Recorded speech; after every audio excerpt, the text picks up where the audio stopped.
ايه اللي انت قلعه ده يا فنان؟ تعرض المطرب ابو لموجة من الانتقادات على السوشيال ميديا، واتصدر اسمه مؤشرات البحث على جوجل بسبب ملابسه الجريئة واللوك اللي ظهر بيه في اسبوع الموضة واللي اقيم في مصر. فظهر المطرب ابو في اسبوع الموضة بقميص شفاف في لمعة بالظبط تشبه بلوزات البنات موضة 2023. المظهر اللي طلع بيه ابو ده عرضه لموجة شرسة من الانتقادات من قبل الجمهور على مواقع التواصل الاجتماعي، وكانت تعليقات الجمهور زي هو لابس جيبه شيفون من فوق ليه، وحد تاني قال له ايه اللي انت قلعه ده يا فنان، وتعليق تاني بيقول هو مين الستايلست بتاع الفنانين في مصر. وعلى الجانب التاني جزء من الجمهور ما انتقدش بس لبس ابو، لكن انتقد تجاهله لتعليقات الجمهور، وانه عارف من الاول ان لوك زي ده هيعرضه لانتقادات زي ما حصل مع محمد رمضان واحمد سعد كمان قبله، واتهموه انه عاوز يركب الترند فقرر يعمل زيهم. فاحمد سعد كان في وش المدفع لانه اول فنان يلفت نظر الجمهور للستايل النسائي ده من اللبس، خصوصا انه كان بيحيي حفله في السعوديه.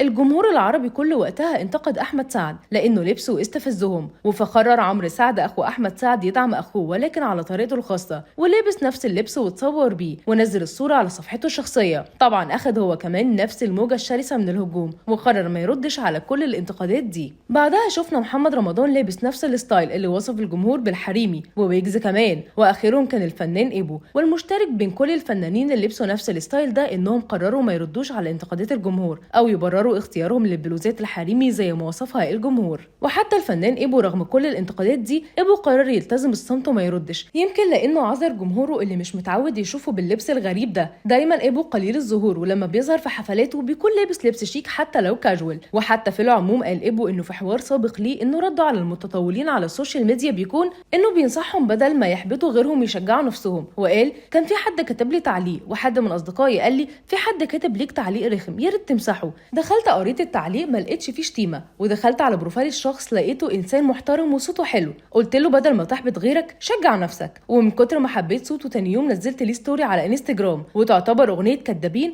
هي اخر اغاني الفنان ابو اللي نزلها من اسبوعين، وحققت نجاح كتير على منصات مواقع التواصل الاجتماعي المختلفه. والاغنيه دي من كلمات محمد شافعي والحان اسلام رفعت وتوزيع روبرت كمال. وقبل اغنيه كدابين كان قدم ابو اغنيه اهداء لاطفال فلسطين، وكانت باللغه الانجليزيه بعنوان The World Is Blind، وهي من كلمات والحان طارق نديم وتوزيع منير ماهر. وبكده يكون الفيديو بتاعنا انتهى. لو عجبكم الفيديو ما تنسوش تفعلوا زر الجرس والاشعارات علشان يوصلكوا كل جديد من موقعنا موقع صوت الملايين.